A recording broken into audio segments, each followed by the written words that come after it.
Hello नमस्कार दोस्तों। आप सभी लोग बढ़िया होंगे, अच्छे होंगे, है ना। तो आपको ये बात पता है कि बीपीएससी टीआरई 4.0 में यानी कि बिहार शिक्षक भर्ती में सिलेबस में पर्यावरण भी पढ़ना है। और पर्यावरण से एक दो प्रश्न नहीं बल्कि 10-11 प्रश्न पूछे जाते हैं। बहुत ही इम्पोर्टेंट ये आपका है ना सब्जेक्ट हो जाता है। और ये एससीईआरटी की किताबें हैं। हम यही कहते हैं कि एससीईआरटी की किताब एक बार पढ़ लीजिए। आपके बीपीएससी के एग्ज़ाम में अगर हम लोग पीआरटी की बात करें, है ना, तो पीआरटी में आपको पता होगा कि सर्वाधिक प्रश्न जो है यानी कि सारे के सारे प्रश्न जो है पीआरटी में, पीआरटी मतलब 1 to 5 में जो 120 प्रश्न पूछे जाते हैं जीएस को लेकर के, अगर एससीईआरटी की समग्र शिक्षा अभियान की किताबें पढ़ लिया जाए तो स्कोर को पार कर लीजिएगा, कटअप भी पार हो जाएगा। हम बार बार सभी विद्यार्थी को कहते हैं, चाहे वह हिस्ट्री का हो, ज्योग्राफी का हो, पॉलिटी का हो, है ना, साइंस का हो, फिजिक्स केमिस्ट्री बायोलॉजी का हो, मैथ का हो, है ना, और किसी का सब्जेक्ट कॉम्बिनेशन में अगर हिस्ट्री है, पॉलिटी है, उसके लिए भी बहुत ही सफिशिएंट बुक हो जाता है। तो यहाँ पे हम लोग निचोड़ कर रहे हैं और ये क्लास हमारा है ना कक्षा 5 का हो जाता है।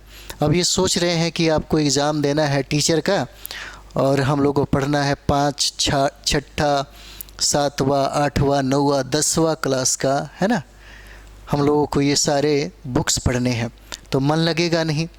बहुत ऐसे विद्यार्थी हैं जिनको बहुत ही ज़्यादा बोर फील होगा पढ़ते समय में, लेकिन नौकरी लेना है तो पढ़ना तो पड़ेगा।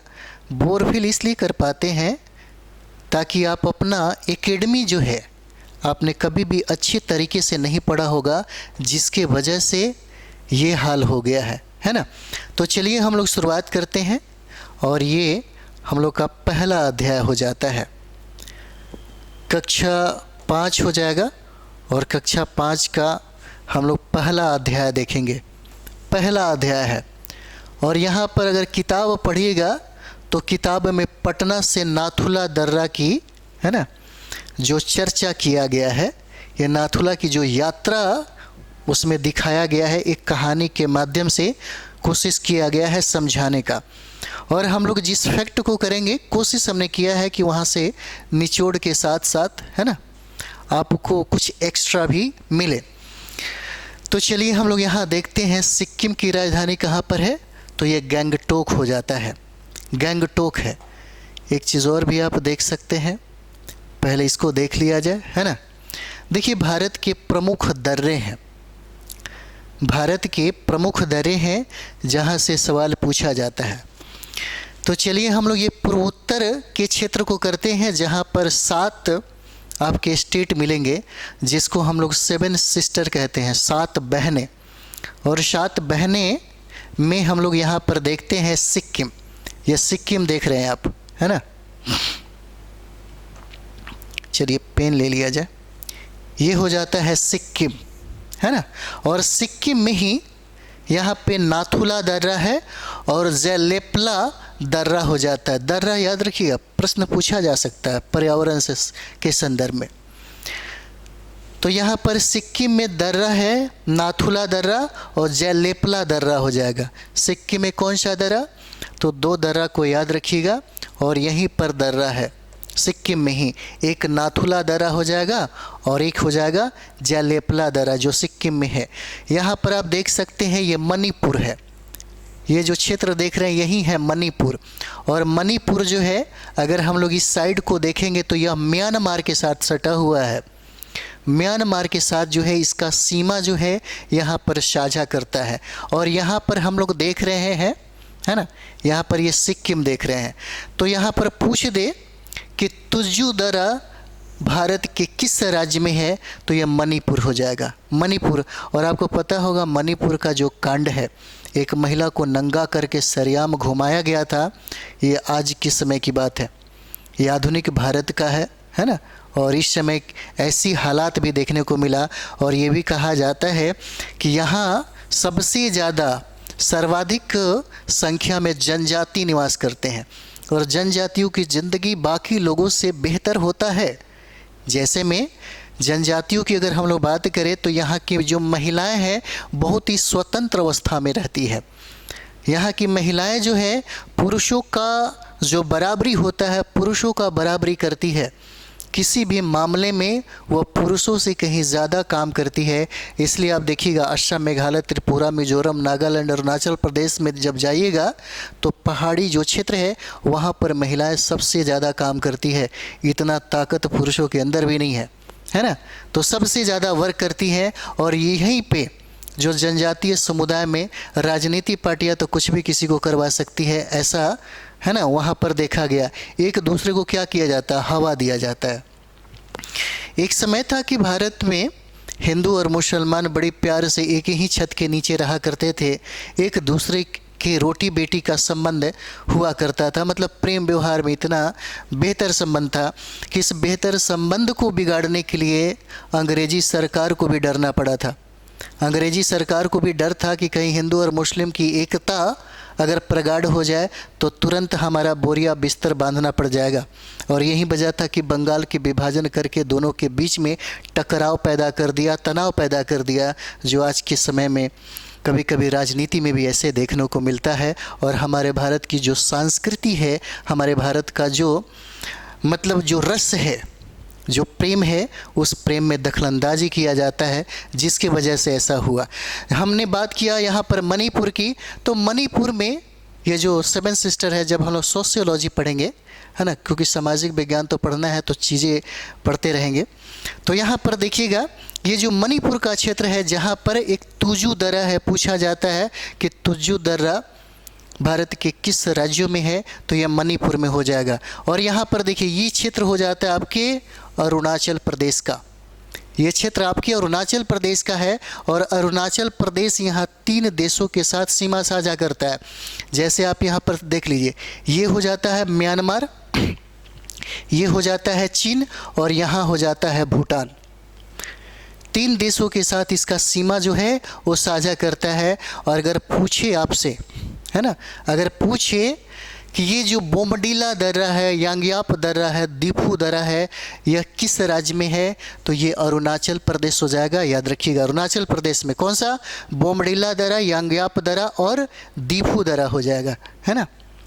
एक बार 2 बार रिवाइज करिएगा, लिख लिख के याद करते रहिए। 1 बार लिखिए, 2 बार लिखिए और आगे बढ़ते जाइए, याद रहेगा। जब भी प्रश्न आएगा आप बना लीजिए। यहाँ पर देखिए, ये जम्मू कश्मीर को डिवाइड करके 2 भागों में बांट दिया गया। और पहले यह राज्य था, बाद में यहाँ से यह केंद्र शासित प्रदेश हो जाता है ना। और ये जो हम लोग देख रहे हैं जम्मू कश्मीर, यह एक लद्दाख हो जाएगा और दूसरा जम्मू कश्मीर। तो जम्मू कश्मीर में जो दर्रा है वो दर्रा हो जाएगा जोजिला दर्रा, फिर पंजाल दर्रा, काराकोरम दर्रा, बनिहाल दर्रा और बुर्जिल दर्रा हो जाएगा। तो यह दर्रा भी याद रखिएगा, जोजिला दर्रा, फिर पंजाल, काराकोरम, बनिहाल और बुर्जिल दर्रा हो जाएगा। यहाँ पर आप देखिए हिमाचल प्रदेश, बड़ी खूबसूरत यह वादियाँ हैं, यह जगह बड़ा खूबसूरत है ना। और यहाँ पर देखिएगा जो दर्रा हिमाचल प्रदेश में है, अक्सर पूछा जाता है रोहतांग दर्रा को लेकर के। रोहतांग दर्रा, शिपकिल्ला दर्रा और बड़ा लाचा दर्रा इम्पोर्टेंट है, हमेशा पूछा जाता है। यह रोहतांग दर्रा हो जाएगा, शिपकिल्ला दर्रा और बड़ा लाचा दर्रा, ये तीनों के तीनों जो दर्रे हैं यह हिमाचल प्रदेश में है, जो आप यहाँ पर देख रहे हैं। उसके बाद इसी के नीचे जो उत्तराखंड का जो राज्य आप देख रहे हैं, जहाँ से गंगोत्री, जहाँ से गंगा नदी है ना उद्गम होता है। और यहाँ से भी बहुत इंपॉर्टेंट फैक्ट पूछे जाते हैं दर्रा को लेकर के। बहुत बार पूछा गया है कि नीति जो दर्रा है किस राज्य में है, तो नीति दर्रा कहाँ पे है, उत्तराखंड में। और लिपुलेख दर्रा कहाँ पे है, तो लिपुलेख दर्रा भी आपको उत्तराखंड में हो जाएगा। और एक हो जाएगा माना दर्रा। माना दर्रा कहाँ पे है, तो ये माना दर्रा हो जाएगा उत्तराखंड में। इस तरीके से जितना दर्रा हम लोगों ने देखा, वो दर्रा इतना से मुझे लगता है कि नहीं छूटेगा अगर आप इसको अच्छे तरीके से पढ़ लेते हैं तो, है ना। चलिए आगे हम लोग बढ़ते हैं। तो सिक्किम की राजधानी कहाँ है, सिक्किम की राजधानी हो जाएगा गंगटोक, है ना। सिक्किम की राजधानी कहाँ है, गंगटोक हो जाएगा, है ना। बाकी तो राजधानी याद ही होगा सबको। और यहाँ पर देखिए दार्जिलिंग पश्चिम बंगाल राज्य का सुंदर पर्वतीय स्थल है। दार्जिलिंग, दार्जिलिंग की कभी कभी यात्रा करना चाहिए, है ना। टीचर बन जाइए और टीचर बनने के बाद एक बार ज़रूर दार्जिलिंग की यात्रा पर जाइएगा, है ना। अकेले नहीं जाइएगा, है ना, ग्रुप में जाइएगा तो अच्छा लगेगा, ठीक है। चलिए, टाइगर हिल, आपसे सवाल पूछा जा सकता है कि टाइगर हिल कहाँ पर है, तो टाइगर हिल हो जाएगा दार्जिलिंग में। और दार्जिलिंग कहाँ पर है, पश्चिम बंगाल है, जहाँ पर चाय की खेती, चाय के बाग बगीचे हैं, बड़ा सुंदर आपको वहाँ पर देखेंगे, जहाँ पर अधिक मात्रा में महिलाएं काम करती हैं। और यही दार्जिलिंग में ही टाइगर हिल है। और यहाँ पे नेचुरल हिस्ट्री म्यूज़ियम भी है, नेचुरल हिस्ट्री म्यूज़ियम भी है, और लॉर्चेड बॉटनिकल गार्डन भी है। यहीं पर पूछा जाता है बॉटनिकल गार्डन कहाँ पर है, तो यहीं दार्जिलिंग है। और जूलॉजिकल पार्क कहाँ पर है, जूलॉजिकल पार्क तो पश्चिम बंगाल के दार्जिलिंग में है, दार्जिलिंग, है ना। और यहीं पे जूलॉजिकल पार्क है। और एक चीज़ और भी देखिएगा, सिक्किम का जो एरिया हम लोग देख रहे हैं, वहाँ पर एक याक जो जानवर है वहाँ पर मिलते हैं, जिसके बहुत बड़े बड़े बाल होते हैं। उसके बाल जो है बड़ी महंगे बिकते हैं, क्योंकि वहाँ से कंबल, स्वेटर, इस तरह से शाल, चादर जो है वो बनाए जाते हैं। ऐसा इसलिए होता है कि ये जो याक है वो ठंडे प्रदेश में रहता है, और ठंडे प्रदेश में कोई भी जानवर के जो बाल होते हैं वो बड़े बड़े हो जाते हैं, ताकि ठंडा से वो खुद को बचाव कर सके, अपनी सुरक्षा कर सके। चलिए आगे बढ़ते हैं।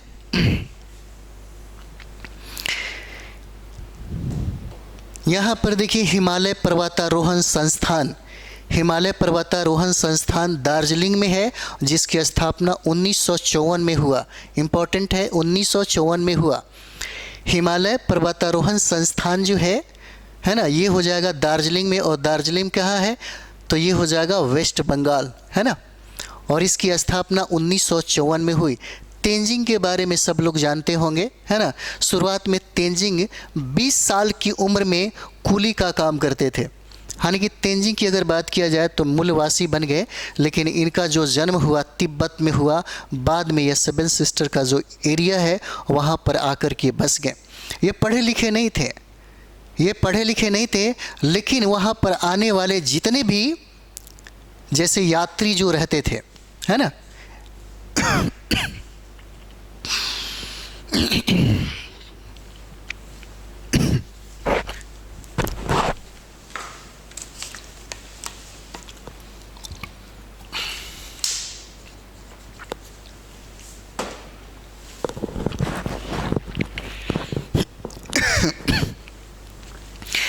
सॉरी, तो जितने भी पर्वतारोहण यहाँ पर आते थे, उन सारे देशों के जो पर्वतारोहण जब यहाँ पर आते थे, तो तेंजिंग में ये खूबी थी, ये विशेषता थी कि सभी लोगों की भाषा में वो बात करता था, सभी लोगों की भाषा में। और पर्वतारोहण के साथ वह हमेशा यात्रा करते थे। गलती से अगर कोई व्यक्ति घायल हो जाता था तो उसको अपने पीठ पर लाद करके, है ना, वो हॉस्पिटल पहुंचाते थे। चलिए आगे बढ़ते हैं हम लोग। तेंजिंग का जन्म हुआ था तिब्बत में, और बाद में भारत के मूल निवासी बने। किताब पढ़िएगा तो सब कुछ अच्छे तरीके से दिया गया है ना। बचपन का दिन इन्होंने नेपाल में बिताया, बचपन इनका नेपाल बीता। सन 1953 में Tenzing Norgay sir Edmund Hillary पर्वत श्रृंखला के सबसे ऊंचे शिखर एवरेस्ट, कौन सा, यहाँ देखिए, कहता है कि हिलेरी जो है ये श्रृंखला के सबसे ऊंचे शिखर कौन सा, एवरेस्ट पर्वत। आपसे पूछा जा सकता है कि इसकी ऊंचाई कितनी है, तो 8,848 मीटर हो जाएगा। इम्पोर्टेंट है, पूछा गया सवाल है ना। 8,848 मीटर है, और पर चढ़े और भारत का झंडा लहराया। इम्पोर्टेंट है, ये पूछा जा सकता है कि झंडा कौन लहराया था, तो यही तेंजिंग नोर्गे हो जाएंगे। कहाँ पर? तो एवरेस्ट पर्वत पर। एवरेस्ट पर्वत की ऊंचाई कितना है? 8,848 मीटर हो जाता है ना। चलिए आगे बढ़ते हैं हम लोग। तेंजिंग नोर्गे को सरदार की उपाधि मिली, इनको सरदार की उपाधि मिली है ना। हाल फिलहाल बिहार की पर्वतारोही श्रीमती निरुपमा अग्रवाल ने माउंट एवरेस्ट की चोटी पर विजय प्राप्त किया। कौन? तो निरुपमा अग्रवाल कहाँ की रहने वाली है? तो बिहार की। किस पर? तो एवरेस्ट पर्वत पर चोटी पर क्या किया? विजय प्राप्त किया है ना। उसके बाद देखिए, गंगटोक समुद्र तल से लगभग कितना? 6,000 फीट की ऊंचाई पर स्थित सिक्किम राज्य की राजधानी है। कौन सा? गंगटोक। गंगटोक जो है सिक्किम की कैपिटल है, राजधानी है, जो कहा जाता है कि समुद्र से लगभग 6,000 फीट की ऊंचाई पर स्थित है। और सिक्किम की प्रमुख नदी कौन हो जाएगा? तो प्रमुख नदी क्या है? तीस्ता नदी है। प्रमुख नदी क्या है? तो तीस्ता नदी है। पूछा जा सकता है कि सिक्किम की प्रमुख नदी कौन हो जाएगा? तो प्रमुख नदी क्या है? तीस्ता है ना, तीस्ता हो जाएगा। और यहाँ पर देखिए, सिक्किम में लेप्या, नेपाली, भूटिया निवास करते हैं। ये लोग कौन सा है? तो ये शेड्यूल्ड ट्राइब हो जाते हैं। सिक्किम में लेप्या, नेपाली और भूटिया जनजाति जो है यह निवास करते हैं। यहाँ पर देखिए, रूमटेक मोनेस्ट्री करमापा जो बौद्ध धर्म के गुरु होते हैं, यह निवास स्थल है और यह बौद्ध धर्म का दर्शनीय स्थल हो जाता है। कहाँ पे? सिक्किम में है ना, जिसको हम लोग रूमटेक मोनेस्ट्री कहते हैं। और ये करमापा जो है बौद्ध धर्म के क्या हो जाते हैं? गुरु हो जाते हैं। नाथुला दर्रा हम लोगों ने अभी देखा, कहाँ पर है? तो सिक्किम में हो जाएगा, सिक्किम में। और यहाँ पर देखिए, नाथुला का रास्ता प्राचीन काल में, बहुत इंपॉर्टेंट है ये वाला, नाथुला का रास्ता जो है प्राचीन काल में सिल्क मार्ग के नाम से जाना जाता था। रेशम मार्ग इसी से जाना जाता था, है ना। जैसे आप देखिए, जम्मू कश्मीर से और इस एरिया से होते हुए सीधे ये यूनान तक पहुंचता था। और इस पर सर्वाधिक अगर देखा जाए तो कनिष्क का नियंत्रण था। कनिष्क का सिल्क मार्ग पर इम्पोर्टेंट हो जाता है ना। चलिए आगे हम लोग देखते हैं, अध्याय 2 भी देख लीजिए। अध्याय 2 में यहाँ पर लिखता है खेल। तो खेल में देखते हैं खो खो, है ना। तो देखिए, खेल से सवाल आपसे पूछा जा सकता है कि बिहार का राजकीय खेल कौन हो जाएगा? तो बिहार का राजकीय खेल क्या है? कबड्डी हो जाएगा, है ना, कबड्डी। हालांकि बिहार सरकार ने कहा कि अगर आप मेडल लाते हैं तो आपको सरकारी नौकरी मिलेगा, है ना। एक मेडल लाइए और सरकारी नौकरी लेकर के जाइए, क्या? लेकिन सरकारी नौकरियों की बात करें तो बहुत ही मुश्किल वाली बात है। लेकिन एक मेडल भी लाना मुश्किल वाली बात है, क्योंकि इतनी सुविधा बिहार सरकार नहीं दे पाती है। फिर भी बिहार सरकार इस क्षेत्र में काम कर रही है बहुत तेज़ी से। हालांकि अगर खेल की दुनिया में देखा जाए तो भारत में हरियाणा है जहां पर सरकार और वहां के लोग भी सबसे ज़्यादा सपोर्ट कर पाते हैं, है ना। चलिए आगे हम लोग देखेंगे। यहाँ पे कहता है कि घर में खेले जाने वाले तथा बाहर में खेले जाने वाले खेल की सूची बनाओ, है ना। जैसे अगर पूछ देगा कि भारत का राष्ट्रीय खेल कौन हो जाएगा, तो भारत का राष्ट्रीय खेल आपका कौन सा है? तो हॉकी हो जाता है, हॉकी, है ना, हॉकी है राष्ट्रीय खेल। लेकिन जब बिहार के बारे में पूछ दे बिहार, तो बिहार का राजकीय खेल क्या हो जाएगा? तो कबड्डी हो जाएगा, है ना, कबड्डी हो जाता है। चलिए यहाँ पर हम लोग देखें, मार्शल आर्ट एक क्या है? युद्ध कला है। मार्शल आर्ट क्या है? एक युद्ध कला है। तो जापान का क्या? जापान का सुमो देखते हो, एकदम इतना ऐसे पूरा आता है सब। WWE देखिएगा तो वहाँ पे आपको दिख जाएंगे सुमो लोग, बहुत बड़ा हैवी पहलवान होते हैं लोग, और ये जापान में होते हैं सुमो, है ना। चलिए यहाँ से प्रश्न पूछे जाते हैं। सिख धर्म में गतका, है ना, गतका एक क्या है, मार्शल आर्ट है, और यह सिख धर्म से क्या है, जुड़ा हुआ है। गुरु गोविंद सिंह ने सिख समुदाय को सैन्य रूप दिया। गुरु गोविंद सिंह ने, आपसे सवाल पूछ सकता है ना, आपसे सवाल पूछ सकता है, जैसे आगे यहाँ पर देख लेते हैं, है ना, आपसे सवाल पूछ सकता है कि सिख गुरुओं का क्रम बताइए, जो 10 गुरु हैं, है ना, जो 10 गुरु हैं। तो 10 गुरु में हम लोग देखते हैं यहाँ पर, ये जो 10 गुरु हैं सिख गुरु, उनका एक ट्रिक है, याद रखिएगा, आपको ज़्यादा फायदा होगा, है ना। ट्रिक हो जाएगा ना अंगद, यहाँ से सारे प्रश्न बनेंगे, ना अंगद अमरा अर्जुन, अमरा अर्जुन, ना अंगद अमरा अर्जुन, हर हर हर हरि तेग गोविंद, हरि तेग गोविंद, है ना, तेग गोविंद है। अभी तो समझ में नहीं आया होगा, लेकिन समझ में आ जाएगा अभी, है ना। ये आपका ट्रिक हो गया, है ना, इसको याद रख सकते हैं, ना अंगद अमरा अर्जुन, हर हर हरि तेग गोविंद।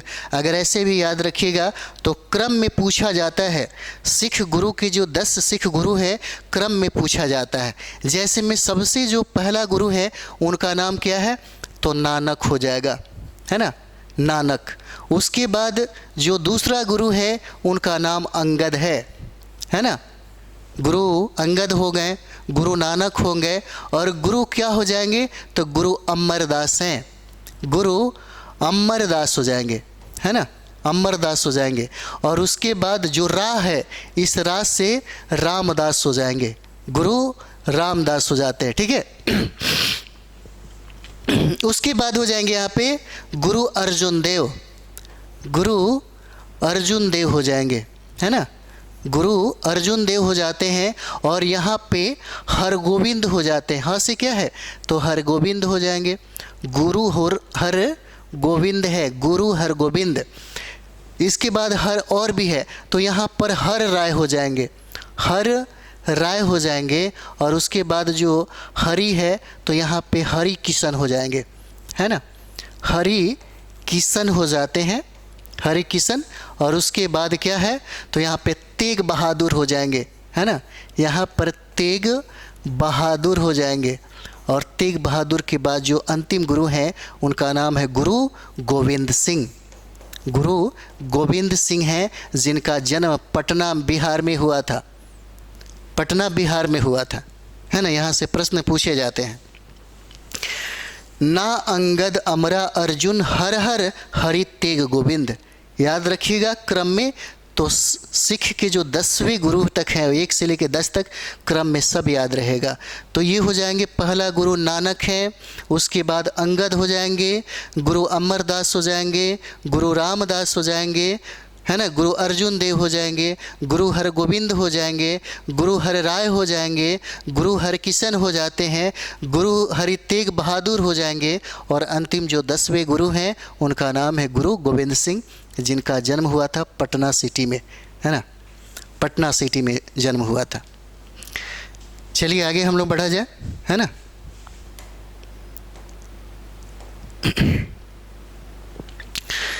तो गुरु गोविंद सिंह ने सिख समुदाय को क्या किया, सैन्य रूप दिया। यहाँ पर आगे बढ़िए, यहाँ पर कहा जा रहा है कि गतका सिख के सैन्य रूप का हिस्सा है और यह आत्मरक्षा के लिए सीखा जाता है, आत्मरक्षा के लिए सीखा जाता है। और सिख समुदाय के लोग बैसाखी तथा गुरु गोविंद सिंह जयंती के मौके पर क्या करते हैं, खेलते हैं, कौन सा, गतका, है ना। चलिए आगे हम लोग बढ़ें। इस खेल को हिंदू और मुस्लिम धर्म के लोग भी खेलते हैं। और अगला हम लोग टॉपिक बीजों का बिखरना, यहाँ से हम लोग प्रारंभ करेंगे, क्योंकि पर्यावरण से प्रश्न पूछे जाते हैं, बहुत सारे प्रश्न पूछे जाते हैं। पर्यावरण पे कमांड करना इजी होता है, कठिन नहीं होता है, सिर्फ थोड़ा सा ध्यान लगा के पढ़ने की ज़रूरत है ना, ध्यान लगा करके पढ़ने की ज़रूरत है। और सही दिशा, सही किताबें, फिर आपका रिजल्ट नहीं रुकेगा। ये लास्ट है तो लास्ट तरीके से तैयारी करिए, अच्छे तरीके से तैयारी करिए। अगर पढ़ना है तो मन लगा के पढ़िए, नहीं तो छोड़ दीजिए। टाइम बर्बाद करने की ज़रूरत नहीं है। टाइम बर्बाद करने के लिए कोई दूसरा काम कर लीजिए। आराम से पढ़ने से कोई काम नहीं चलेगा। आपको मेहनत करना पड़ेगा, हार्डवर्क करना पड़ेगा। 3 महीने में कुछ जाता वाता नहीं है, लेकिन 3 महीने अगर अच्छा से मेहनत कर दीजिए तो लाइफ बन जाएगी, है ना। तो चलिए हम लोग मिलते हैं अगले वीडियो में। थैंक यू वेरी मच आप सभी लोगों को।